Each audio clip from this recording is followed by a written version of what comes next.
question tonight is, how are we growing? I know we come to church every week, but we have been Christians for 10 years. How come nobody has met you and said, Kai, there's something about you.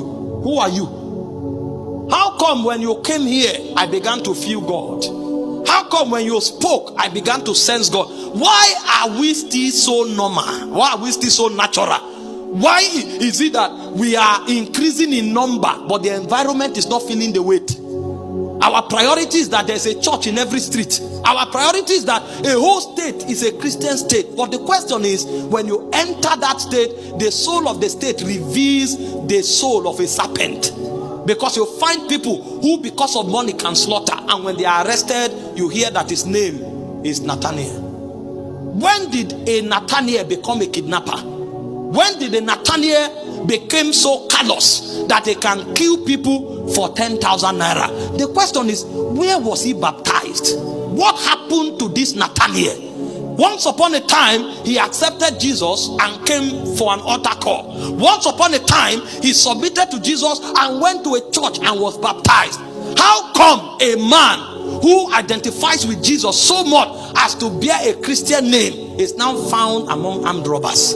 If we go to Afghanistan and we find violence, we can say, okay, the gospel has not gotten there. But there has been Christianity in Owerri for more than 50 years. How come the kidnappers still carry Christian names?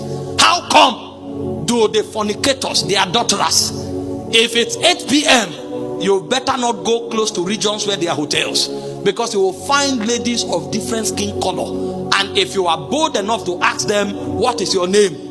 You will discover that the lexicon of names you will find there are all Christian names. And most cases, they walk to church on Sunday with different headgears, different nails and eyelashes, the body glowing like a bulb, but you can't find Christ there. And so when we are talking about fire, it's because we are tired of religion. When we are talking about fire, we are tired of number that has no implication territorially. When we are talking about fire, we are pointing to a generation that is asking a question: what did the first apostles know that only 12 of them turned their worlds upside down?